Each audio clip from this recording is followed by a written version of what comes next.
Welcome to the first edition of the Party on Fifth Avenue Podcast, the official podcast of PPG Paints Arena that will give you backstage access, exclusive interviews, and connect the world of entertainment with all of us right back here in the 412. Our first guest is Scooter Christensen from the Harlem Globetrotters. A really fun interview I got the chance to do because, of course, having the chance to announce for the Globetrotters for 4 seasons and travel with Scooter for most of those seasons. We got a chance to catch up with him, talk about the season, talk about his history and career with the Harlem Globetrotters, going on 18 years now with the red, white, and blue. And it was great to catch up with him and talk about the Globetrotters coming back to Pittsburgh, an annual tradition at PPG Paints Arena on the day after Christmas, of course, December 26th. Let's jump right into it. Here's my interview with Scooter Christensen of the Globetrotters. Welcome back to the Party on Fifth Avenue podcast. I am Matt Farago, and the first guest in the history of the Party on Fifth Avenue podcast, none other than Shane Scooter Christensen of the Harlem Globetrotters. There's no one I'd rather have than a Globetrotter, and it be you. So welcome to the podcast. This guy used to bring me out. Number 16. Oh, man. Thanks for coming on, man. Thanks for having you. me, man. I haven't seen you in a while, so it feels like home when I see you. You know I appreciate that, and yeah. I feel the same way. For sure. And you know what? For Pittsburgh, it feels like home when the Globetrotters come the day after Christmas, which you guys get to show up for the 56th time in a row, day after Christmas at PPG Paints Arena. Right. And I think it's interesting and maybe not talked about that much. Yeah. That the Globetrotters leave their families the day of Christmas every year, and to put smiles on families' faces all across the world. And it's a sacrifice that is not talked about enough, it's certainly not one, you talk about troops across the seas and stuff like that. Right. Those people fighting for our freedoms, but at the same time, it's a sacrifice nonetheless, and one that you've made coming up on 18 times now. Man, crazy. I tell you what, people always talk about the pros and cons of your job and what you do, and it's pros and cons in life. You know what I'm saying? So that's definitely one that you got to leave your family. You got to have Christmas on Christmas Eve type of thing. I remember doing that with my kids, and just kind of celebrating Christmas a little bit early. But then again, you're getting that opportunity to go make other families smile, man. And I mean, when you step out on that floor, it's something that magical takes over, man. It's just giving people joy, and we love doing it, But it definitely is. I'll definitely say this: it's a sacrifice, man, because you want to be at home with your kids on Christmas Day. You know what I'm saying? But no question. But you got to do what you got to do. Just what you signed up for. Yeah, and I think not being a father, but knowing that you are 3, and that's right. I think that even saying goodnight when it's not Christmas, while you're on tour, and saying goodnight to your family over FaceTime, and obviously throughout your career, it's gotten easier to do that. Back when you started 18 years ago, it wasn't as easy as it is now. It was not, man. Now you got the FaceTime and all that stuff, and which is so cool, because I remember talking to Curly Neal, and Curly Neal used to talk to me about, man, we used to have the opportunity to bring our kids and our wives on the bus, and he goes, you don't do that? I'm like, no. That was back in the 70s, man. The times have changed, you know what I mean? But I remember talking to him about that. We always used to have a laugh about that. But at the same time, like I said, we do have FaceTime now. It makes it a little bit easier. It's always hard leaving your family, man. You know what I mean? But you talk to them every day, it's just like a little partnership that goes in there, We were talking about this before we went on about you leave a family, but you go to a family. You go to your tour family. Yes. And I think that's what's so cool is, we haven't seen each other since before COVID. That's right. And now, it feels like we just picked up right where we left off. I can't count how many times we laughed all day, man. just stories and remembering things on tour that just happened. And I always tell people this too. It's like you said, it's your family away from your family. Yeah. And it's like just a brother bond, a brother and sister bond on the team. And I remember one year, man, it's like everybody's just trying to outdo one another, which is funny. And then you come to find out that we're all the funny ones in our family. And it's the weirdest thing, but so true. Yeah, you got to come ready. You got to come ready on tour.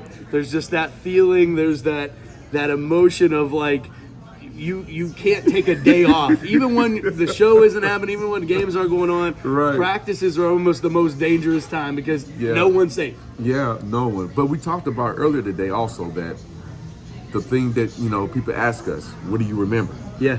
It's never the games. And I think people always are surprised about that because the games, once you figure out what you're doing in the games, it just comes natural. It's like second nature. Yep. But what we remember is laughing on the bus, or somebody said something funny, or in the locker room, or you know what I mean, and then we take that energy and we put it on the court and we be out there laughing, but nobody know what we laughing about. Yeah, I mean, we were just talking about one of our teammates from a few years ago would just under his breath say the most funniest things that were just inside jokes about the game or where we were headed to next, or all these inside jokes that people in the stands might necessarily not picked up. That's right. But we certainly did. And I think that and in a long 5-6 month tour, right. That's what gets you going every day and pushing forward to the next day. It really is, because you can see our energy out there, and like you said, they don't know what we're laughing about, but they immediately start smiling because you're smiling, you're making somebody else smile, and then at the end of the game, they're like, man, that's like the best show I've ever been, man. You guys are so funny. And that's what you want to hear, man. Yeah. Because you know they're going to remember that, so it makes it special. I want to know, take me back 18 years ago, rookie season for Scooter Christensen. What was that like going into that first training camp? What was that first week on tour like for rookie Scooter? I'm telling you, that was an eye-opener for me because in training camp, they do their regular shooting drills, and you got the passing drills, you got the defense. It's basketball. It's basketball, right? And then I remember saying, okay, veterans, let's show these rookies what Globetrotter basketball is like. They start whipping out all these tricks. I said, I'm in the wrong business here, But I had so many good veterans ahead of me that kind of showed me the ins and outs on how to be a Globetrotter. And I just had to go back in my bag, man, because I used to watch Pistol Pete back in the day. And he used to do all this kind of Pittsburgh zone. Yeah, Pittsburgh, man. And he used to do all these tricks with the ball, but they really weren't tricks when I was coming up. They were like things that can make you handle the ball better and help your competitive game, which it really propelled me, to help my competitive game. And then here comes, my rookie year, and they said, do you know any tricks? And man, I had this 2-ball routine. I could spin the ball a little bit, and they were saying, all the veterans like, okay, yeah, he's got something here. And it made me feel special, man. We're talking about it being a family, but at the same time, I learned something about you new even today about how you got found by the Globetrotters. And I think it's so interesting because we know how players make it to the NBA and make it to the European League and stuff like that. But every Globetrotter really has a different story of how they end up to become a Harlem Globetrotter. Yours is very interesting because you were almost going towards my side of things. You were on the video side. That's right. I was an assistant video coordinator and a practice player for the Phoenix Suns. This is around 2004 when they had Amari Stoudemire, Steve Nash, 2-time MVP Steve Nash, Leandro Barbosa, Joe Johnson, Quentin Richardson, all these guys, man. I'm just like, them boys are balling out there. So once they found out I could play a little bit, they had these pickup games on the weekend, and I'm out there and didn't know that the Globetrotter organization was based out of Phoenix. I never knew that, but they're actually looking at this other kid that I happen to be holding, and I'm out there giving this kid the business, man. I don't know who he is, and I heard the conversation start slowly switching. Well, who is that kid right there? That's our assistant video coordinator, the video coordinator. And I always tell people I was at the right place, right time. And at that time in my life, I actually was I was that kid that didn't want an opportunity to pass me by. I'd rather take that opportunity and go in and find out, man, is it good or is it bad? If it was bad, I would get out of it. But if it was good, I know it would propel me.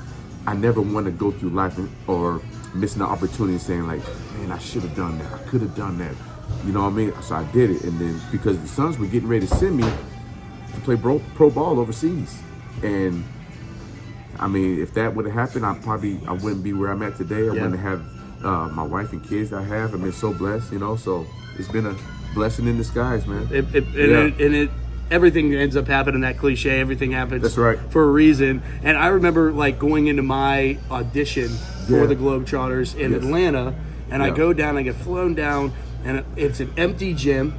I believe you were there during the audition process. There was you and a couple players. They had you saying some stuff. Yeah, and there's 10 other announcers, and as a basketball player, you are going up against competition from the time you touch a basketball until the end of your career. You're going up against competition. As an announcer, you're never going up against competition. Like, you sit in the stands and go, I think an announcer sounds good. I don't think this guy is that great. That kind of thing. But you never go head to head. Right. And for that audition, it was 10 of us going head to head. And I remember sitting next to a guy and he goes, where do you announce? And I said, Pittsburgh. And he said, wow, Pitt. And I went, no, you don't know the name of the college that I announced for. You have never heard of that place. Small D3 college, Geneva College. You've never heard of that place. Right. And meanwhile, and I said, where do you announce? He said, LSU. I said, like that LSU. Like the Tigers, that one. That one, right. And I was like,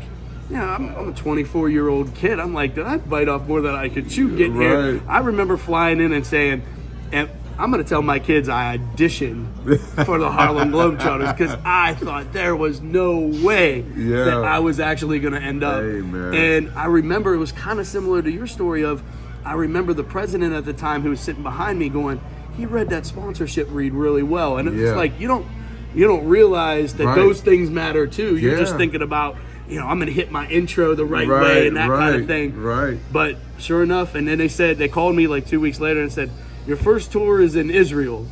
And I met a bunch of the Trotters at JFK and flew over to Israel and did my first Trotters game was in Israel. Where was your first Trotters game? What was my first one, man? You remember? That was a long time ago. I really don't remember actually where my first one was at, to tell you the truth. Yeah. I'll tell you one thing, man. My first year, the first time, I remember the first time playing back at home in Vegas. That was absolutely just huge. I'm talking about huge because it's your rookie year, your first time, and it's home, and media showing up, like everybody's. I'm talking about grade school, high school. Everybody's coming to that game. It's just like, dude, this is on a whole nother level, and I would never forget that, man. That's a pretty cool thing. Yeah. Talking with Scooter Christensen of the Harlem Globetrotters here on the Fifth Avenue Podcast. What is it like? I've always want to ask this. What is it like playing for a brand that is so internationally known? Yeah. But you're able to walk around your hometown and your community unscathed as far as the fame is concerned, but the second that you put on the red, white, and blue, you become synonymous with this bigger, larger than life team and brand. What is that like to deal and navigate through that? Because I think it naturally has its pros and cons. Yeah, it's almost like a Clark Kent Superman type of feel, and that's just paying homage to the guys that came before us, Geese and Marcus Haynes and Curly Neal and Millark Lemon, Sweet Lou Dunbar, all these guys, that paved the way for us to do what we do. But you hear the stories, man. You hear the stories of how they were treated and how they made people feel, not just in the States, but like all over the world. I mean, and people remember that. That's crazy. And what's crazy about it is that when they see like the red, white, and blue, and they're like, "Oh, you a Globetrotter? Oh, you're famous." And I'll tell people, "No, I'm not famous now. The team is famous, not me." I always correct because that's how I feel. Because if I had some regular clothes on walking down the street, you wouldn't know who I was. But as soon as you see this red, white, and blue, oh, he must be something. You know what I mean? But it's a good feeling. It's a good feeling because it shows how much power the organization has and how much it impacted a lot of people's lives, during the Millark Lemon and Curly Neal days, and And I know we just trying to carry that tradition on, man. You know? And I think it's impressive that the brand and the team have been able to come through so much. I mean, you're talking about 97 years of history and the battles that you've had to go through as an organization. And even just recently, getting through COVID was a challenge. I mean, you're talking about a brand that prides itself on kids and families in the stands, in arenas, and now we're finally getting back to that. But it's an homage to what the Trotters have been to get through what they had to just endure. And I'll tell you this, man. One of the stories that always stuck out to me with Curly Neal. He told me this. He said, "Man, there was a time where we were playing a game. It was all in front of a white crowd." And he goes, "And then we have another game, and you have to be just all the black crowd." Yeah. He said, "And I really feel that we bridged the gap between the races when whites and blacks can kind of sit next to each other, and it wasn't about color, it was about laughing." And he goes, and when he said that, it's like, man, he's saying it now, you say that now, you kids probably like, it's whatever, but you understand how powerful that is to have two different races sitting next to each other, laughing at the same thing, and then looking at each other and saying like, man, maybe we're not so different, man. It's not about color. It's always just been about the moment and then enjoying the moment, When he told me that just makes you feel like, my goodness, man, like it's so much more than a basketball game. You know what I mean? It's about so much more than that. And isn't that like the powerful thing? I mean, because I think naturally people are like, oh, it's the Globetrotters, and then they like want to figure out what's behind anything great, like whether it's mom's cooking or the Globetrotters or that thing that you just can't get your eyes off of. You want to know the secret sauce behind it, so people try to figure out the magic behind the Globetrotters in terms of what makes them great. And I always have said this, and I'm sure you can agree, is like, you can't, no matter what, you can't make the ball go in, and that's the way that, I mean, it's happened that way for so long. That's right. I've even heard people like, do you have a magnet in the ball? I'm like, come on, man, it's nothing but practice. You know what I mean? No question about it. Hey, before I let you go, I got to ask you, your best moment, your best memory, 18 years in your career. Aside from me bringing you out, because I don't want to put you on the spot like that. I don't want to do that. But aside from that, your best moment. I'll tell you my best moment real quick. It was in Vegas, and I was doing a hospital visit, and I went in there, and this kid couldn't make it to the game. So I'm in there, and I'm autographs and spinning the ball. I come out of the room, the doctor's crying, his mom and dad, family's crying, and I thought I did something wrong. I'm like, and I said, sir, I immediately started apologizing. I'm so sorry. And his dad comes over. He said, man, I haven't seen my son smile in like 3 months. And I said, you gotta be kidding. Now I'm like weeping at the eyes, man. I'm like, this is why I do what I do right there. And that's all, just one kid. He smiled. That was it. I thought his whole family was crying because his son was just down in the dumps, just not negative about life, and then I'm going there doing what we do. Yep. And come out, I see my son laugh and smile like that in 3 months. Are you kidding me? Globetrotters. That's it. That's it. And that's it. It really is. Yeah, and I'll never forget that moment. Scoots, couldn't appreciate it more. Man. Thank you so much for taking the time out. I'm the first. He's the first in the Fifth Avenue Podcast. Can't thank him enough. And of course, you can catch the Harlem Globetrotters December 26th at the friendly confines of PPG Paints Arena. Looking forward to the show as always and seeing the Globetrotters once again in Pittsburgh. Thanks to Scooter, and we'll be right back. So that's going to wrap up episode number 1 of the Party on Fifth Avenue podcast. Thanks so much to Scooter Christensen for taking the time out and getting a chance to chat with me and talk all things Globetrotters. Really a surreal moment of all my worlds coming together, talking Globetrotters, talking PPG Paints Arena in Pittsburgh. I think he was the perfect fit for the first guest in this podcast. But with the first one in the books, there's a lot more to come, and we are so excited to roll out some really exciting guests in 2023. We closed the book on 2022 in the first episode, but a lot to look forward to coming up here in 2023. Thanks so much for listening and watching this edition of the Party on Fifth Ave podcast, and we hope that you are going to tune in a couple more times when we Unload episode number 2. Looking forward to it. Thanks again for listening. We'll talk to you next time right back here on the Fifth Avenue Podcast. I'm Matt Farago. Have a great day, everybody.